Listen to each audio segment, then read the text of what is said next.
Welcome to my channel math success point with Suman sir.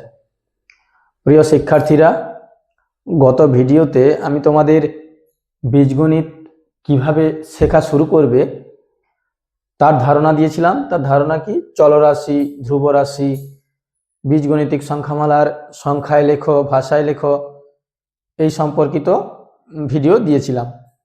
আজকে আমি তোমাদের দ্বিতীয় ভিডিওতে বীজগণিতিক সংখ্যামালার রাশি, রাশিমালা, পদ এবং সহগ এই চারটে সম্পর্কে ধারণা দেব। রাশি বলতে আমরা কি বুঝছি? বীজগণিতিক সংখ্যামালায় আমরা রাশি বলতে কি বুঝছি? রাশি বলতে বোঝাচ্ছে কি, যাকে আমরা গণনা করতে পারছি। ধরো বিভিন্ন প্রতীকের মাধ্যমে, ধরো যোগ, বিয়োগ, এই ধরনের প্রতীকের মাধ্যমে আমরা যেগুলোকে গণনা করতে পারছি। ধরো এ প্লাস বি, এ প্লাস বি, চলরাশি দিয়ে যাদের গণনা করতে পারছি, বিভিন্ন প্রতীক এ মাইনাস বি, এগুলোকে বলছি কি আমরা একটা রাশি। তাহলে রাশি কাকে বলছি? রাশি অর্থাৎ কি? এক্সপ্রেশন। রাশি অর্থাৎ কি? এক্সপ্রেশন। দেখো, গতবার বলেছিলাম গত ভিডিওতে যে এগুলো হচ্ছে এক একটা চলরাশি আর এগুলো হচ্ছে কি এক একটা প্রতীক। তাহলে চলরাশিগুলোকে বিভিন্ন প্রতীকের সাহায্যে যখন যুক্ত করছি তাকে বলছি কি আমরা রাশি। তাহলে এ মাইনাস বি, ধরো এক্স মাইনাস ওয়াই, এগুলো এক একটা রাশি। এরপর দেখো রাশিমালা। আগে তো রাশি জানলাম, রাশিমালাটা কি? দেখো এ প্লাস বি, এ মাইনাস বি, টু এ প্লাস বি, অর্থাৎ কি কতগুলো রাশি যখন একসঙ্গে এক জায়গাতে নিয়ে আসা হচ্ছে তখন তাদের বলছি কি আমরা রাশিমালা। দেখো এতগুলো একসঙ্গে নিয়ে আসা হয়েছে, এদেরকে বলছি কি আমরা রাশিমালা। রাশি হলে কি হতো? এরকম এক একটা গণনা করছি, এক একটা। আর রাশিমালা দেখো সবগুলোকে এক জায়গায় নিয়ে চলে এসেছি, কমা যেমন ভাবে নিয়ে চলে এসেছি, এগুলোকে বলছি আমরা রাশিমালা। এরপর আসছি কি পদ। দেখো দুটো হয়ে গেল, একটা রাশি হয়ে গেল, একটা রাশিমালা হয়ে গেল। দেখো রাশি আর রাশিমালা এই দুটো হয়ে গেছে। এরপরে হচ্ছে আমাদের পদ। পদটা কি?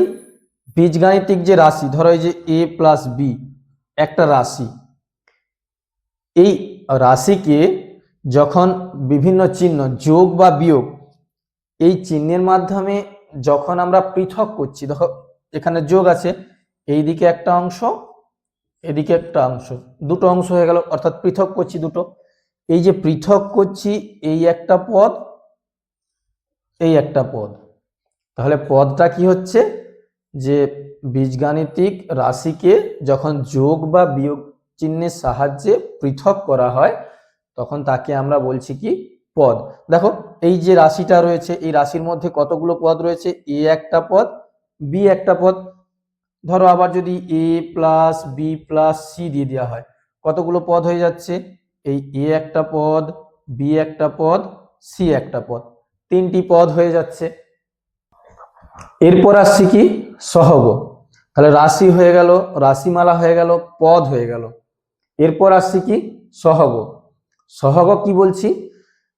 কোন একপদী রাশিমালা। একপদী রাশিমালা বলতে কি? দেখো আমি ধরো একটা এক্সাম্পল নিলাম 5x। দেখো একটাই পদ রয়েছে, এই যে একটাই পদ রয়েছে, এই যে x একটাই পদ রয়েছে, কারণ এর আগে তোমাকে পদ সম্পর্কে ধারণা দিলাম। তাহলে কোন একপদী রাশিমালাকে যখন আমরা কোনো ধ্রুবক রাশি দিয়ে গুণ করছি, ধ্রুবক রাশি দিয়ে যখন আমরা গুণ করছি, দেখো এখানে ধ্রুবক রাশিটা কি 5 আর এটা হচ্ছে চলরাশি। তাহলে এই ধ্রুবক রাশি দিয়ে যখন গুণ করছি, সেই যে ধ্রুবক রাশিটা, এই যে 5, যে এটাকেই বলা হচ্ছে, এটা তো চলরাশি, ওই চলরাশির সহগ। যদি বলা হয় x এর সহগ কি, তাহলে x এর সহগ তখন হচ্ছে তোমার +5। +5 কেন? দেখো এর আগে কিছু চিহ্ন নেই, মানে একটা প্লাস চিহ্ন আছে। তাহলে সহগ কি? কোনো একপদী রাশিকে বা রাশিমালাকে যখন আমরা তোমার কি করব না ধ্রুবক সংখ্যা দ্বারা গুণ করব, সেই যে ধ্রুবক সংখ্যাটা ওর সঙ্গে রয়েছে সেই ধ্রুবক সংখ্যাটাকেই বলা হচ্ছে কি ওই চলরাশিটার সহগ। বোঝা গেল? তাহলে আজ এই পর্যন্তই। আবার পরবর্তী ভিডিওতে বীজগণিতের আরো নতুন কিছু আমরা দেখব। তো ভালো লেগে থাকলে তোমরা চ্যানেলটিকে অবশ্যই সাবস্ক্রাইব করে লাইক করবে, শেয়ার করে দেবে। টাটা।